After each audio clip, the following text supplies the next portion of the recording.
그럼 이어서 이 두 번째 발표를 준비해 주신 신규탁 교수님의 발표를 청해 듣겠습니다. 주제는 성철 선사의 선문헌 속에 인용된 경전과 어록입니다.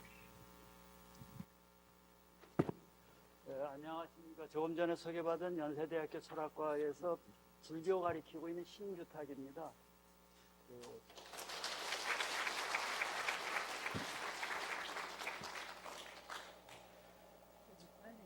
저는 제가 생각했던 게 맞는지 틀린지 검사 받으려고 왔는데요. 여기 와 보니까 다 배우려고 오신 분들이 대부분인 것 같고, 선불교 텍스트를 읽거나 참선을 직접 프로로다 하는 분들은 별로 안 계신 것 같습니다. 그렇더라도 처음 생각했던 대로 제가 이렇게 생각해도 되는지 검사 받으려 합니다. 그래서 문서를 읽어가거나 그러지는 않고, 그건 각자 이제 집에 가서 보시기로 하고, 저는 제가 무슨 말씀을 드리고 싶었는지를 그냥 아주 애둘러 말하지 않고 요점적으로 딱 말씀드리겠습니다.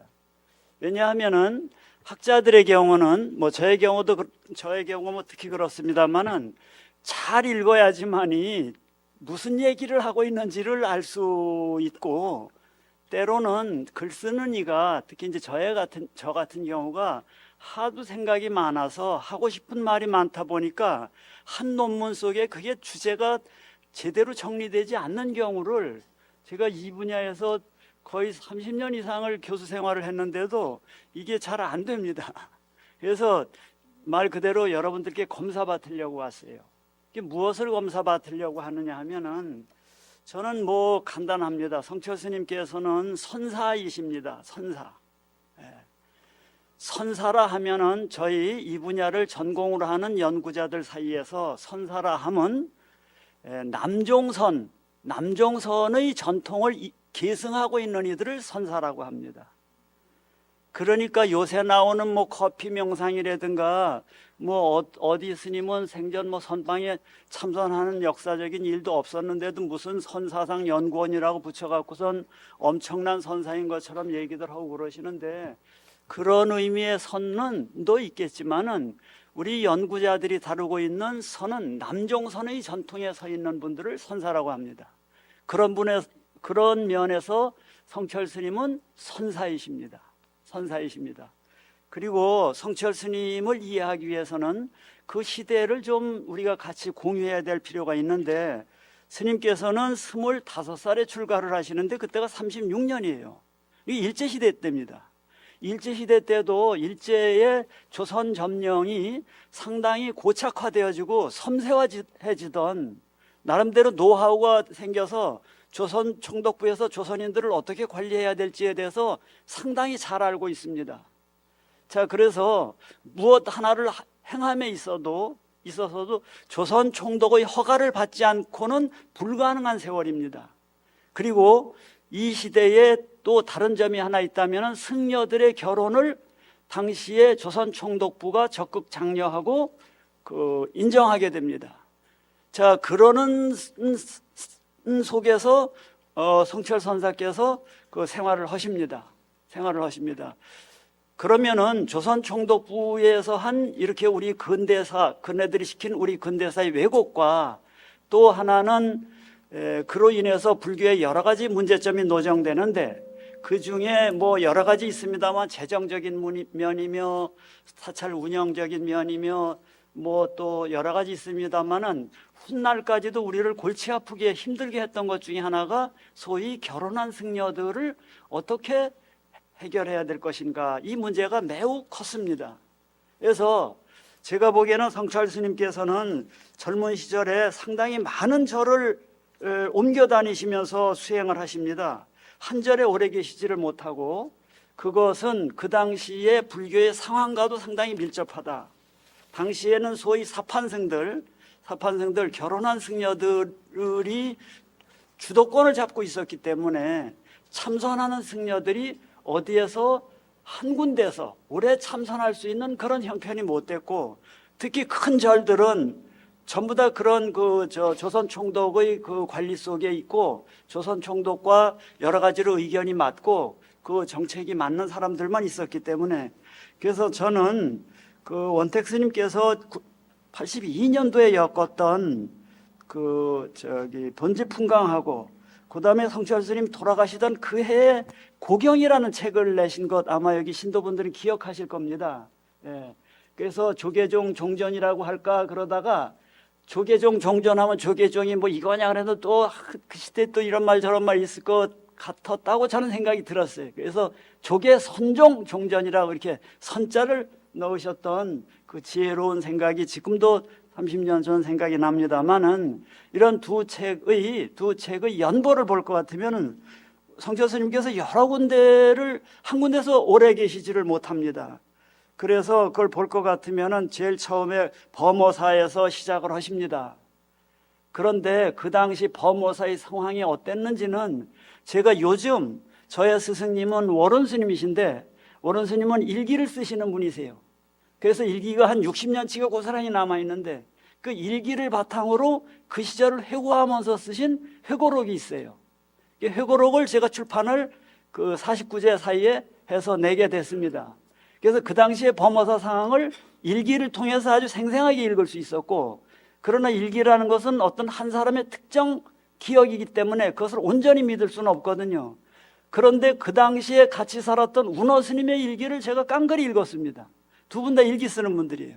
그 상황에서 범어사에서 살기가, 특히 참선하는 스님들 살기가 얼마나 어려웠을지는 상상하기 어려울 정도로 그렇게 어려운 상황이었습니다. 다른 절들도 마찬가지였을 겁니다. 그래서 성철 스님께서 거기서 소위 은사라고 하는, 소월 은사라고 하는 분을 만났지만은 은사하고의 관계는 저는 별로 없는 것 같아요. 그러니까 선문에서는 사자상승이 진짜 중요한 거거든요. 예. 처음 스님이 될 때는 인연 따라서 은사를 맺지만은 선문에서는 조사의 법을 이어가는 스승 제자가 이렇게 맺어지는 것을 더 중요시 여기거든요. 더 중요시 여겨요. 그래서 선사는 자기의 체험이 있으면은, 종교적인 선적인 체험이 있으면 그것을 반드시 눈 밝은 스승에게 말하게 됩니다. 또 말해야지만 됩니다. 그러면은 그 기연이 맞아서 그 스승께서 그것을 인정하는 스승이 있고 인정 안 하는 스승도 있습니다. 그래서 인정하는 스승을 만나게 되면은 그 인정하는 스승과의 관계 속에서 사승관계가 맺어집니다. 그래서 그러니까 수행이 제대로 됐는지에 대해서는 반드시 점검이 필요하다. 전통적인 선사들은 그냥 요새처럼 나와서 그냥 뭐 이렇게 해서는 그런 선사들 말고, 예, 그냥 이렇게 축혀 세우느라고 하는 운어 선사 어문집 운어 선사 아닙니다. 예, 그분은 선하신 선사 아닌데 존칭으로 불러드리는 것이에요. 이게 존칭으로 불러드리는 그런 선사 말고 진짜 선사들은 반드시 참선 수행을 하고, 참선 수행에서 뭔가 체험이 있어야 되고, 그 체험은 반드시 선생에게 말씀드려서 인가를 받아서 그 스승 제자 사이에 합의가 되어야지만, 소위 인가가 되어야지만 그 번맥을 전수받았다고 합니다. 어쨌든 범어사에서 시작을 하는데 범어사 금어선언 원효선언 통도사 백년함 범어사 내원함 통도사 백년함 문해사 운부함 금강산 마하연 송강사 삼일함 수덕사 정해사, 이거 숨 넘어가거든요. 엄청 한 군데서 못 계시고 이렇게 다니십니다. 간월도 토굴법 주사복전함 도리사 대승사 파계사 성전 문경 봉암사 고성 문수와 문봉암, 이거 뭐 연불하듯이 해야 될 것 같아요. 성전 토굴에서는 아주 오래 계십니다. 7년 계세요.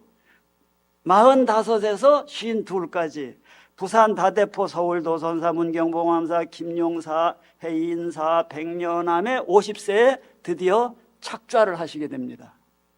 그러시면서 56세에 이듬해에 해임 총림의 방장이 되십니다. 방장이 진짜 주지예요. 주지는 법을 가리키고, 중국 선종에서는 방장이라고 하고 우리는 주지라고 그러는데 방장이 실제 주지입니다. 그 주지는 거기에 있는 대중들을 교육하고 관리 감독하고 그거예요. 여러분들 오는 사람들 뭐 이렇게 쌀 이고 오면 이게 대신 이게 주지가 할 일이 아니에요. 주지는 거기에 있는 수행자들이 수행을 잘 하는지를 지도 감독하고 하는 겁니다. 그 작업을 실제적으로 할 수 있는 여건이 비로소 마련된 것이 그 근현대사에서의 최초의 총림입니다. 그 총림이 여러분들 자랑스럽게도 해인 총림입니다. 많이 해인 총님과 인연되신 분들이 이 자리에 오셨을 겁니다. 그래서 그때부터 상당법원을 하십니다. 그런데 67년에 해인 총림이 시작이 되고 이듬해 한 2년 69년에 송광사에서 총림이 만들어집니다. 송광사에서 총림이 만들어지면서 그 총림에서도 상당법원을 해요. 이쪽에서는 성철 스님이 상당법원을 하시고 저쪽에서는 구산 스님이 상당법원을 하시는데 구산 스님은 성철 스님보다 약 9살 정도 연세가 더 많으십니다. 예. 그런데 상당법원 시작은 총림이 해인사가 먼저 됐기 때문에 2년 정도 상당법원가 먼저 됩니다. 그런데도요, 예, 성철 스님의 상당법어인 그 본지풍광, 때로는 산이 무리로 간다. 예, 너의 본래면목 이런 등등으로 달리 이름되어서 나왔는데 이 성철 스님의 상당법어는 참으로 다행스럽고도 고맙게도 긴 세월 그 스님을 지켜주시고 스님의 유훈을 이어가셨던 이 원자 택자 스님에 의해서 1982년도에 세상에 출간되어서 나옵니다. 근데 대단히 안타깝게도 이 구산 선문에서는 이 송광사에서는 90년대가 넘어서 나오는 걸로 내가 알고 있는데요. 예, 1990년대. 그래서 저도 그 송광사의 초청을 받아서 그 구산 스님의 선문염성을 분석 발표한 바가 있고 또 그 성철 스님의 상당법원은 그냥 학회에서 제가 자발적으로 분석 발표한 바가 있는 것 같습니다. 그리고 이제 말씀이 나온 김에 제가 이제 구산 스님하고 성철 스님을 살짝 비교하는 얘기가 살짝 나올 터인데 중심은 주로 이 성철 스님을 갖고 말씀을 드리겠습니다만은 조금 전에 그 발표하신 선생님께서도 그 누구의 보조 스님과 이렇게 성철 스님을 이렇게 비교하는 말씀을 했는데 저는 보조학회에 가서 양쪽에 일리가 있다라고 전 발표자 선생님은 이야기한 것으로 제게는 기억이 되어지는데 그렇게 이해를 하고 있는데 저는 보조학회에 가서 무슨 발표를 했냐? 거기는 전문가들이 주로 오는 데입니다. 그런데 거기서 세 차례를 연거푸 발표를 했어요. 연도별 차이는 있습니다만, 그리고 학회지에 이제 공개적으로 실렸습니다만은 보조 스님은 그의 일생을 통해서 선사라고 할 만한 요소가 별로 없다. 그렇게 발표를 했어요. 그분은 사상적으로 굉장히 복합적이다. 정비되어지지 아니한 태로 너무 일찍 돌아가셔서 그런 것도 있을 터이고 일관되게 정비되어진 것이 없다. 특히 절요를 볼 것 같으면 그밖에 정예결사문이라든가 각각 문헌을 들어서 세 차례 이렇게 발표를 했고 그때 뭐 많은 그 이야기도 있었고 어쨌든 그랬습니다. 만약에 보조 스님의 제자 진각 해심국사가 없었더라면 저분이 과연 선사인가 의심받았을 것이다라는 이야기도 그 논문에 썼고 제가 그 학회에 가서 보조 학회에 가서 여기 송광사 그 분원 있습니다. 거기 가서 할 때도 국제학회에서도 발표하고 제가 그랬습니다. 어쨌든 여기 와서 처음 하는 소리가 아니에요. 여러분들 듣기 그렇습니다. 그래서 그런데 성철 스님은 선사입니다. 성철 스님은 그런 면에서 선사예요. 자, 그런데 진각 해심국사가 아니었더라면 보조 스님의 정체성이 과연 그이가 선사였을까 의심받을 거란 제가 말씀드렸는데 진각국사 해심 스님이 쓰신 편집한 책이 선문염송입니다. 선문염송이에요. 선문염송은 중국에 있었던 책을 들여다가 편집한 책입니다. 어쨌든 그런데 매우 귀중한 책으로 그 책에 대해서 진각 스님, 고려 때 스님입니다. 고려 말에 진각 스님의 제자인 가군 스님께서 그 책을 설명을 합니다. 그래서 그것을 우리는 설화라고 그래요. 각각 처음에 책이 30권으로 되어 있다 보니까 설화도 30권으로 되어 있습니다. 자, 그래서 가군 스님의 설화하는 방식과 무엇에 대해서 선문염송에 대해서 그리고 성철 스님께서 선문염송을 가지고 상당법어를 하십니다. 물론 구산 스님도 선문염송 가지고 상당법어를 하고 그러면은 이 선문염성이 출현한 이래로부터 최근에 이르기까지가 이제 그 두 분에 의해서 확인이 됩니다. 선문염성을 어떻게 염농을 하는지. 선사치고 전등과 염농을 가지고 놀질 못하면은 쥐고 놀고 흔들고 놀아야 되거든요. 거기에 자기가 쓸려 넘어가고 그 말에 휘둘리면은 그건 선사를 할 수 없습니다. 그런 염농을 했던 대표적인 인물들이 이 성철선사이고 최근에 구산선사이고 이렇습니다. 그리고 그것을 염농했던 대표적인 인물이 그 가군스님이십니다. 그리고 그 중간에 나왔던 그것을 염농하고 정말 가지고 놉니다. 예, 가지고 놀아요. 책을 육조단경에도 나오지 않는, 너는 네가 책을 읽는 게 아니라 책이 너를 읽고 있구나라고 얘기하거든요. 내가 문헌을 읽고 내가 거울을 삼아서 이 문헌을 거울 삼아서 연지 찍고 곤지 찍고 여기에 허물 묻은 거 털어내야 되는데 거울 속에 너희들은 뭐가 들었는지 알고선 책 속에 진리가 들었는지 알고 그냥 그 속에 들여드는 어리석은 놈들이라고. 예. 이러는데 이걸 염농하고 가지고 놀아야 되거든요. 그러려면 잘 리딩이 되죠. 읽을 줄 알아야죠. 그렇게 잘 읽는 분들이 대표적으로 가군 스님이시고 중간에 백파선사라고 하지만은 그분은 성철 스님하고 좀 결이 다른 선사입니다. 그는 화엄 철저한 강사입니다. 성철 스님은 천저한 선사이십니다. 자, 그래서 셋을 제가 비교를 한 거예요. 이 논문에서.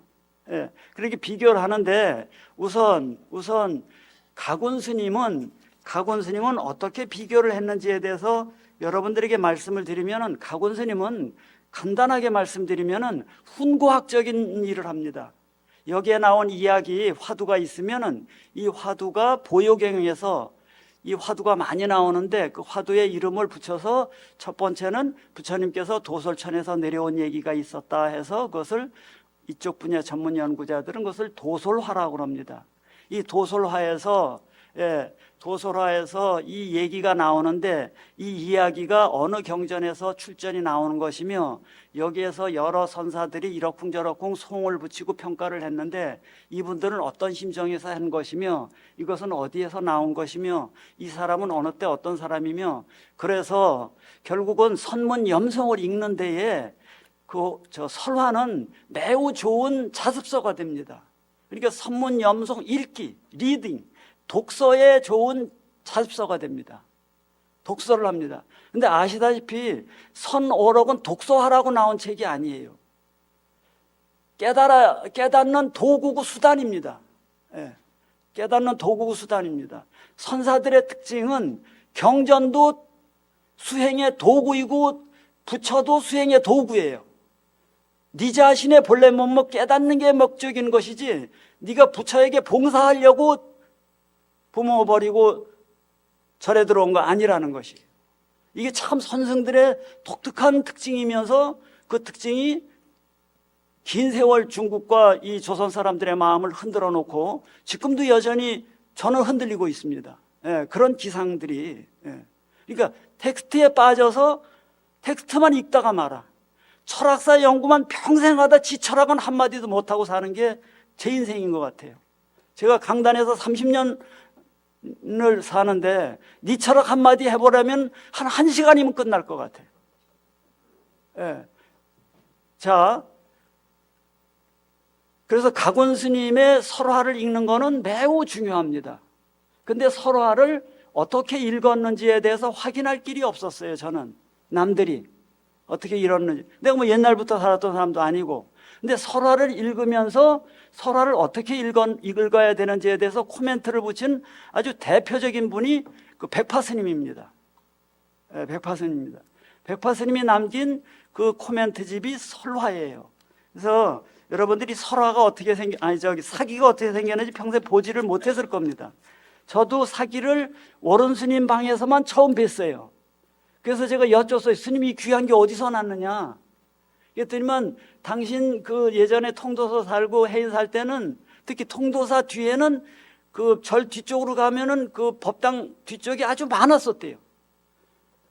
가봤어요. 요즘 없어요. 어떻게 생겼느냐면 여러분들 가지고 있는 책 73쪽에 있는 게 그 사기입니다.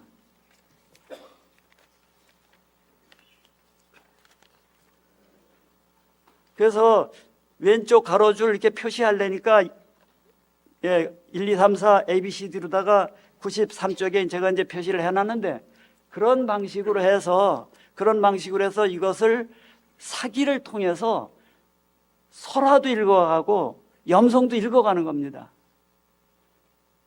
아시다시피 봉선사에서는 원훈 스님을 모시고 이 사기들을 화엄경에서 비롯하여서 각종 사기들이 이렇게 필사본되어 있는 것을 정자화해서 그것을 점도 찍고 그래서 그것을 출판했습니다. 정말 고생들 많이 했습니다. 그래서 하루 종일들 모여서 이만큼 해가면은 놀고 뭐 했느냐고 무지 혼납니다. 예. 우리 원택 스님, 성철 스님한테 혼난 거에는 아마 비할 바가 못 됐을 겁니다.